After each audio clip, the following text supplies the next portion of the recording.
എനിക്ക് night drive വളരെ ഇഷ്ടമായിരുന്നു. ചിലപ്പോൾ ഫ്രണ്ട്സിൻ്റെ കൂടെ, ചിലപ്പോൾ ഫാമിലി മെമ്പേഴ്സിൻ്റെ കൂടെ, ചിലപ്പോൾ ഒറ്റയ്ക്കും. ഒറ്റയ്ക്ക് രാത്രിയിൽ വണ്ടി ഓടിച്ച് പോകുമ്പോൾ പാരൻസ് ബി കെയർഫുൾ, സ്ട്രേഞ്ചേഴ്സിന് ലിഫ്റ്റ് കൊടുക്കരുത് എന്നൊക്കെ ഉപദേശിക്കും. അതിന് കാരണം വണ്ടിയിൽ സ്ഥലമുണ്ടെങ്കിൽ ഹിച്ച് ഹൈക്കേഴ്സിന് ഞാൻ ലിഫ്റ്റ് ഓഫർ ചെയ്യാറുണ്ടായിരുന്നു. അന്നൊരു പാർട്ടി കഴിഞ്ഞ് എൻ്റെ ഹോം ടൗണിലേക്ക് തിരിച്ചു പോവുമായിരുന്നു ഞാൻ. നിയർലി 2 മണിക്കൂറോളം ഡ്രൈവ് ഉണ്ടായിരുന്നു. ഉച്ചയ്ക്കായിരുന്നു പാർട്ടി.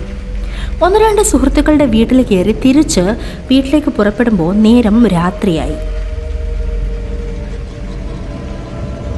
തിരിച്ചു പോകുന്ന വഴിയിലാണ് ഒരാൾ ലിഫ്റ്റിനായിട്ട് കാത്തിരിക്കുന്നത് കണ്ടത്. അയാളെ കണ്ടിട്ട് ഹിച്ച് ഹൈക്കേഴ്സ് ലുക്കൊക്കെ ഉണ്ട്. ഞാനേതായാലും വണ്ടി നിർത്തി. അയാൾ ഓടി വന്ന് എന്നോട് ലിഫ്റ്റ് ചോദിച്ചു. എനിക്ക് പോവേണ്ട വഴിയാണ് അയാളും പറഞ്ഞത്. സോ ഞാൻ ലിഫ്റ്റ് ഓഫർ ചെയ്തു. അയാൾ ഉടനെ പാസഞ്ചർ സീറ്റിൽ കയറിയിരുന്നു. പുറകിലെ സീറ്റിൽ അയാൾ അയാളുടെ ലഗേജ് കൊണ്ടുവച്ചു. ഞാൻ അയാളെ പറ്റിയൊക്കെ ചോദിച്ചു, ലൈക്ക് ട്രിപ്പിനെ പറ്റി, ഫ്രണ്ട്സിനെ പറ്റി, ഫാമിലീസിനെ പറ്റിയൊക്കെ. അയാളതിന് മറുപടിയും പറയുന്നുണ്ട്. കുറച്ച് ട്രാവൽ ചെയ്ത് കഴിഞ്ഞപ്പോൾ ഡിന്നർ കഴിക്കാനായിട്ട് ഞാൻ വണ്ടി റെസ്റ്റോറൻറ്റിൻ്റെ അടുത്ത് നിർത്തി. അയാളെയും കൂട്ടി ഞാൻ ഡിന്നർ കഴിക്കാൻ കയറി.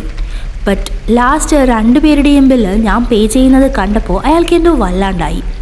നമ്മൾ പിന്നെ സംസാരിച്ചത് പണത്തെ പറ്റിയാണ്. അയാളുടെ സംസാരത്തിൽ അയാൾക്ക് പണം അത്യാവശ്യമുണ്ടെന്ന് തോന്നി. കാരണം അയാൾക്ക് യാത്ര ചെയ്യാൻ ഇഷ്ടമായിരുന്നു. ഈ യാത്ര ചെയ്യാൻ പണം വേണം. ഞങ്ങൾ വീണ്ടും യാത്ര തുടങ്ങി. അവസാനം അയാൾക്ക് എത്തപ്പെടേണ്ട സിറ്റി എത്തി. അയാൾ വണ്ടിയിൽ നിന്നിറങ്ങി. പോകുമ്പോൾ നന്ദി പറയാനും അയാൾ മറന്നില്ല. മുന്നോട്ട് പോകാനായി വണ്ടി എടുത്തപ്പോൾ അയാൾ എൻ്റെ അടുത്ത് നിന്ന് ഫോൺ നമ്പർ ചോദിച്ചു. ഞാൻ കൊടുത്തു.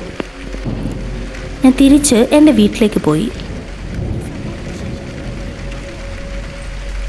ഈ സംഭവത്തിന് ശേഷം കൃത്യം 1 വീക്ക് കഴിഞ്ഞ് എനിക്കൊരു ഫോൺ കോൾ കിട്ടി.